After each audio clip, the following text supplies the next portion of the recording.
It's Duncanville and North Shore for the 6A Division I State Championship, and no, you're not watching the wrong video. This is the 2022 video.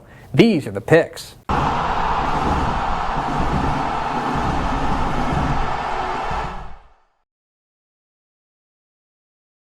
Welcome into the picks presented by VCR Now, your guide to the Texas High School Football State Championship games.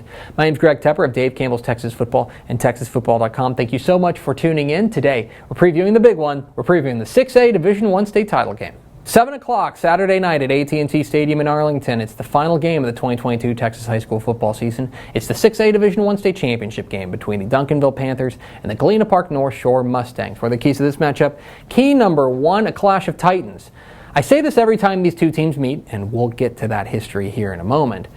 But this is a real take your eye off the ball type game, because what's going on in the trenches is gladiatorial stuff. Two of the very best teams up front in America going at it for our entertainment, and it's going to be great. Both offensive lines have been great, and both have outstanding playmakers on the defensive side as well. Colin Simmons, the freak show defensive end for this Duncanville team, is outstanding. He is going to be a threat every time he gets off the ball. Meanwhile, on the North Shore side, they've got guys like Jalen Joseph and a deep group of pass rushers that are going to make this Duncanville offensive line really work for it. So, when these two fronts meet, what happens? Key number two, Touchdown Dave.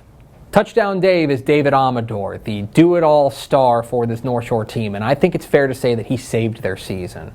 Remember, back in the middle of the season, they lost their star quarterback, Caleb Bailey, the one who led them to the state championship win last year, to a knee injury, and David Amador slid from wide receiver over to quarterback and has been great. Now, they haven't asked him to throw a ton, but he is in complete command of this offense, a true running threat, and distributing the ball in a great way to the outstanding running backs that they've got, like DeAndre Hardiman and Rashad Johnson. That is going to be critical in this game. What does David Amador do, and how does Duncanville match up with him? Because if he gets loose, he's gone. He's an absolute dynamo back there. So, what does Touchdown Dave have to say about this title game? And key number three, you again.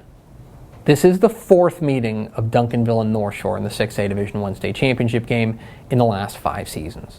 Yeah, we're getting used to this, right? They met in 2018. It was an unbelievable Hail Mary finish. It was an iconic play in all of Texas high school football history. 2019, there was all the drama of who did and didn't play in that game. North Shore goes and wins it again. Then, flash forward to last year, where you get to 2021, and freshman quarterback Caleb Bailey throws a dart to David Amador for a game-winning touchdown in the fourth quarter, and North Shore wins it again. You may notice a theme there, which is that North Shore's won all three.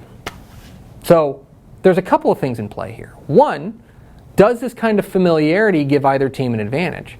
Furthermore, is North Shore in Duncanville's head? Plain and simple, Duncanville absolutely should have won at least one of these 3 games. I don't think there's really any doubt about that, but they haven't found a way through. Can they break through in their 4th try against the North Shore Mustangs? That's the question in this one. Who am I picking? I'm going with North Shore. I learned my lesson last year. Last year, I took the Duncanville Panthers to beat North Shore because I thought that they were the better team, and North Shore proved me wrong. Not making that mistake again. I think John Kay and his staff are absolute wizards on that sideline, and I think they're going to come up with a game plan to diagnose what has been a ferocious Duncanville defense. Now, make no mistake, this is an outstanding Duncanville team. That front 7 has been terrific. Their defense as a whole is very strong, and they're able to run the ball especially well with their running back, Caden Durham. But I also think that North Shore just has Duncanville's number. I think if you look historically, that's just the case right now. And so, Duncanville has got to prove that they can go and beat North Shore before I'm willing to go and pick them, plain and simple. I think this game is close, as it usually is. I think it's going to be physical as all get out, but I think the result is the same. I think the North Shore Mustangs bring home the 6A Division I State Championship. And those are the picks. What am I wrong about? Leave comments down below. Don't forget that subscribe button. Follow us on Twitter at DCTF. Like us on Facebook, facebook.com/Dave Campbell's. Follow us on Instagram, instagram.com/Dave Campbell. And of course, see us at TexasFootball.com, where you can find complete coverage of the 2022 Texas High School Football State Championship games at TexasFootball.com/state. Thanks for watching. Enjoy the 6A Division I State title game. We'll see you.